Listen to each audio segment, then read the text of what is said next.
Welcome everyone, my name is Jessica Tiarina and we are back to talk about Garlic Festival. The Minnesota Garlic Festival, which is a virtual affair this year. Unfortunately, we cannot be together this year, but that's okay. That does not mean that we are not going to bombard you with garlic facts, garlic recipes, garlic knowledge, garlic everything. You know, we might even have some ways to ward off vampires, but I'm not sure. We might get there. We might not if we have time. I would like to welcome our first guest chef of this series for the summer, Mary Jane Miller. She had been hosting the Minnesota Garlic Festival cooking demos for, what, 15 years, Mary Jane? Just about. Just about 15. I started the second year. She has been working in the food industry as a food scientist and a chef for the last 30 years, which is amazing. I have leaned on her for lots of my food knowledge as well over the years. Developing recipes for the Food Network, Betty Crocker, Target Corporation, Land O'Lakes, and much, much more, with the most recent endeavor, Freak Flag Organics, as one of the founders. And that is something that we're going to talk about a little bit about today, having done all the consumer recipes and food styling. Freak Flag Organic broths, sauces, and pestos, which are now, correct me if I'm wrong, all available in hundreds of stores nationwide, right, Mary Jane? You have been on the board of the Sustainable Farming Association for many years as well. This is my second year of being a member of the Sustainable Farming Association. Oh, good. Good for you. She's been the one that I learned what I needed to learn about Garlic Fest for the last 4 years. Having been kind of her stage assistant for the kitchen stage at Garlic Fest as well. And, you know, it's the best stinking festival in Minnesota. It is a premier event for lovers of garlic, great local food, and good times. So I want to kind of pass it over to Mary Jane, let her talk a little bit, and she has got a couple recipes for us that she is going to demo with some of her products as well. So Mary Jane, take it away. Great. Well, I'm so glad that you're here, Jessica, to kind of take over what I started. It's been my baby. I have long believed that that really good cooking and good food comes from great farming. And of course, when you start with quality ingredients, you're going to end up with delicious food on your table, and it's all good for you too. So yes, I've got years and years of experience in the food industry, creating products for Archer Farms, and it's just been a joy to work with the Haberman Group, who started this Freak Flag Organics. We're a crazy bunch of people. We're all almost exactly the same age, in our early 50s. And so young. We're just out there to have a good time and create some good food. So we've got really great packaging and fun names and flavors. We've started out with our sauces. Our kale pesto was one of our very first products. And so Haberman started Urban Organics, which was that aquaponic organic farm over in St. Paul. And we used their great kale as an inspiration for this product. And the first recipe that I'm going to make for you today is a hot cheese dip. And so, it's warm today, but it's going to be cool soon. And this is nice, hot or cold at room temperature. So over here in my mixer, I've got some cream cheese and goat cheese, equal parts. Hey, did you know that Food Building is making cream cheese? The Bent River Farms. Really? Yeah. I did not know that. Yep, cream cheese. It's just fantastic. So it's just 4 ounces of cream cheese, 4 ounces of goat cheese. I use Stickney Hill today, which is a great Minnesota company. Singing Goat is good too. And then I've got a little bit of mayonnaise in there, half a cup. Hellman's, which is my favorite. It's your purchased mayonnaise. Yeah, nothing. I'm not a food snob. They have an organic, which is fantastic. Great. And then I'm going to put a few drops of hot sauce. Have you had this Isabel Street? I have had Isabel Street hot sauce. Isn't that great? It is so good. It's got heat, but it's got such good flavor as well. Really good flavor, and it's a fermented hot sauce, which I think gives it even more flavor. Agreed. That more acidic, yeah, it's great. Yeah, so we're going to mix this up a little bit, and then I'm going to use a whole jar of kale pesto today. This has kale. All of our pestos are nut-free and vegan, by the way. So it has olive oil and kale, basil, jalapeno for a little kick, and pumpkin seeds. So it's nut-free. Oh, great. I was just going to ask, how do you make it nut-free? But the pumpkin seeds, the pepitas would make a wonderful flavor. Right, and of course, plenty of garlic. Great. If you guys have ever had a Mexican green mole that is typically used with pumpkin seeds, it gives a really earthy, wonderful grain. I mean, it's a beautiful flavor. Not anything like a walnut, which is also a great pesto, but the pepita is wonderful. It is, and you know, that mole was the inspiration for this. And I was really sensitive to allergies. I know that can be a real problem. Now I'm going to add some roasted garlic. I've got 4 whole cloves of roasted garlic. I don't know if everybody knows how to roast garlic. I see you've got some garlic in front of you. I do. I'm going to show people how to cut the top off. Yeah, absolutely. Garlic. Okay. Yeah. So you just take about a quarter, get all the papery stuff off. Yep. On the outside, and then cut about 1/4 of an inch off the top. Then drizzle it with olive oil, wrap it in foil, and bake it at 400 degrees for about 20 minutes or until it's really soft. Again, so here you go, you guys. So I just cut off the top of that garlic. So you just see the flesh and the tops of the garlic. You don't want to cut off too much of the garlic itself, just to get that papery stuff off and to expose the actual cloves. And then once you do that, you do just like Mary Jane said, I'll take some extra virgin olive oil here, or any kind of oil you want to use, and you just sprinkle over a little bit of the top here. If you want, you can add salt. I don't, because I like to do it afterwards, just because I always like to salt afterwards. And then you're going to wrap it in some foil. So I just spread that in a casserole. There's some Parmesan cheese in there too, and ours is from Wisconsin. And here we go. Then it'll go in the oven. It's 425 degrees for about 30 minutes, and it comes out looking like this. Oh, wow. With lots of olive oil, and the cheese on top gets nice and toasty.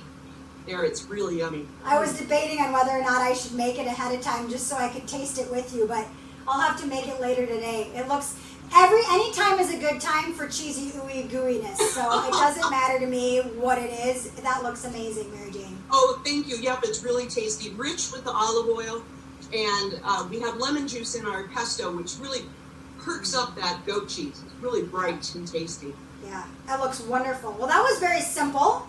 It is very awesome. simple. Well, you guys, I'll have those recipes for you too at the end of this. There'll be a link for the recipes, and you'll find those on the website as well. And we'll also throw those on the Facebook page too, so that you can just have a quick link for the recipes that Mary Jane's making today. And I believe you have one more recipe too for us. I do, and it's going to feature our bone broths, which are new. The lemon pepper bone broths. We have lemon pepper, coconut chicken, and chicken tortilla. And the consumer response has just, it warms my heart. We got a note back from someone who had the coconut chicken and said, it's the best I've ever had. So, wow. It was really nice. Got great flavors. And so tell me how the bone broths are made. They are, we have a co-packer in Missouri who is helping us with it. Okay. But the chicken base is actually made right in Monticello, Minnesota. Wonderful. Yep. Keeping it local. Yeah, it is local. It is long simmered organic bones and some seasonings. It just, it takes a long time. It has to have a little bit of acid in there. You can do bone broth at home. Yeah. And the acid in the stock will help extract some of the minerals and collagen from the bones and the trimmings. I always talk about when I make stock at home, I have this bag of carnage in the freezer.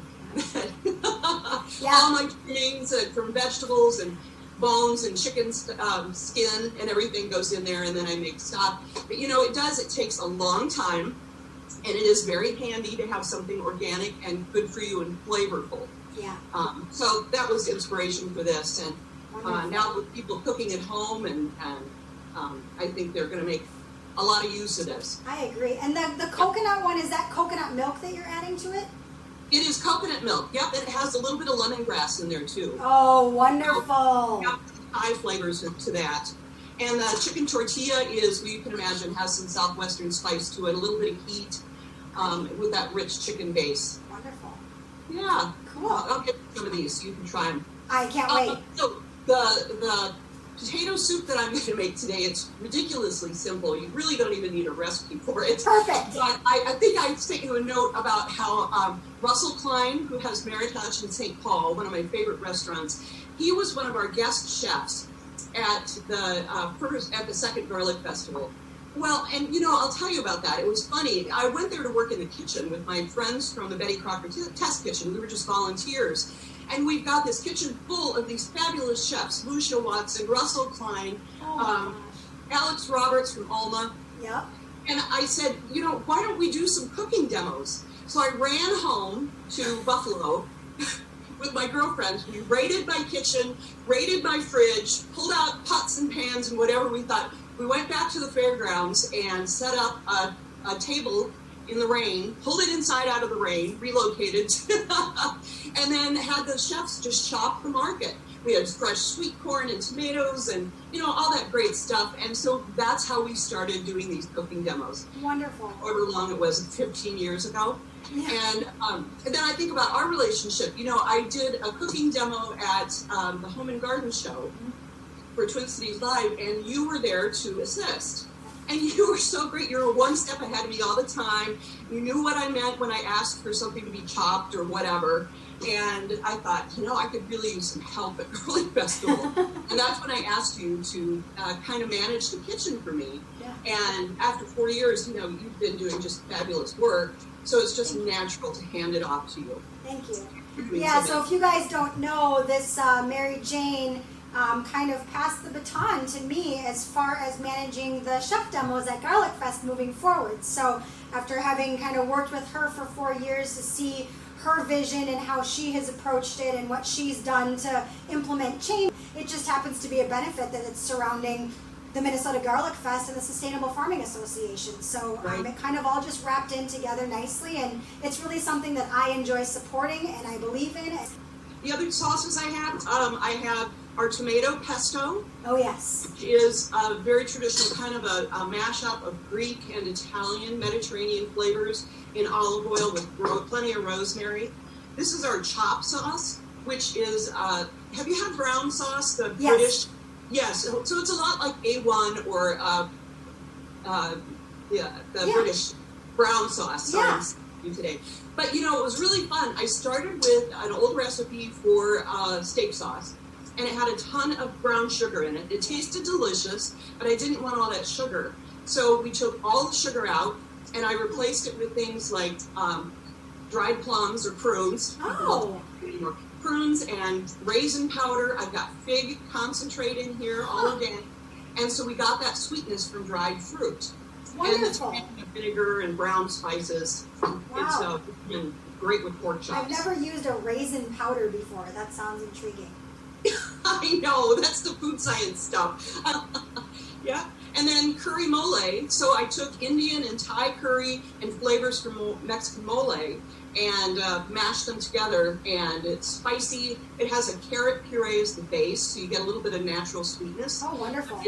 It's lovely with coconut milk for a quick curry stew. Great.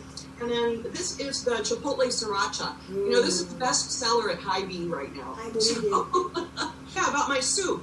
It is, like I said, it's ridiculously simple. And I started talking about Russell Klein, and he told us he made a garlic soup that second year at Garlic Festival, and it was a broth base, very simple, but tons of garlic. And he said when he was an apprentice in France is where he learned to make it. It's from Provence.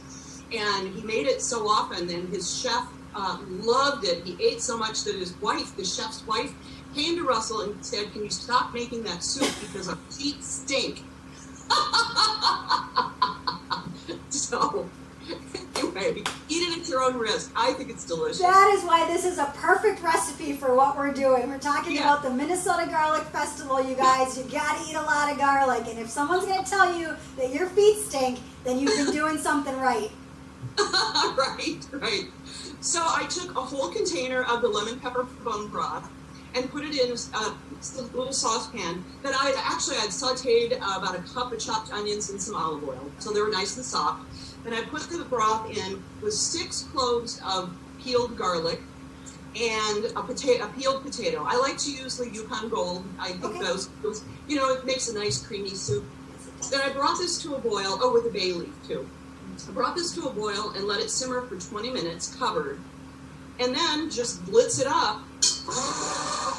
And you can either use just a potato masher or a blender. If you use a blender, make sure you put a towel over the top because hot soup can kind of explode out of a blender. Or you can use an immersion blender like this. Yeah. And it's, let's see that there. Anyway. I feel like I can smell it. Nice. Oh, my house smells amazing. Comes out nice and creamy. Russell Klein's soup actually did use cream in it, and I used the potato instead. And it gives you that creaminess without the extra calories or fat. But you can see how nice it is. You know, and it's interesting. So there's 6 whole cloves of garlic in there, and you'd think that it would be. It is very garlicky, but it's very mellow because garlic. You know, you don't get that pungency until you cut into the clove. It's just like roasting garlic and simmering it in this broth whole. It's going to stay sweet and mellow, and once it cooks, the 2 components that are in garlic, the 2 chemicals that are in garlic that make it strong or hot, they are deactivated, and all you're left with is that nice sweet flavor. So the longer we caramelize, that's why it gets so sweet. Yes, and that's the sugar, and after the sugar too. That's why I'll do that when, oh my gosh, it must have been in the 70s on TV. And I thought, oh my gosh, you know, here I'm in Iowa, and 1 clove of garlic. I remember seeing tips to put a toothpick in the garlic clove when you put it into your pot of spaghetti sauce so you can take it out. Oh, what? I know, and throw it away. What? And here's Julia Child doing 6 whole cloves of garlic in her mashed potatoes. And oh yeah, she's the greatest. That's my girl. Absolutely. I never thought about putting it in the water before. You're going to dump most of it out and then just puree it later anyways. What a great idea. Yeah. Never thought about it. Well, this was wonderful. Yay, we got a puppy. My dog. I was telling Mary Jane before we started this segment, you guys, that it's really fun to actually be able to do some of these virtual things because you get a little sneak peek into people's lives that you normally wouldn't before. You know, you have this vision of who this person is, and then all of a sudden you're in their kitchen with them and their puppy and their children and whatever else is going on. And it warms my heart to be able to feel a little bit more intimate with people. You get to know them on a little bit more of a personal level, even though we're not face-to-face, handshake to handshake. I think that it still gives a feel that we're a big community who needs to be together and wants to be drawn together for something. And for us right now, it's the Minnesota Garlic Fest and, you know, your brand of Freak Flag Organics, which you guys, I can't wait till you try some of that stuff. But if you guys didn't know, there's over 50 varieties of the country's finest garlic grown here right in Minnesota. People don't, and because most of the local farmers sell their garlic at Garlic Fest this year, it's no longer available there, but it is available on the Sustainable Farming Association website. That is, again, www.sfa-mn.org/garlic.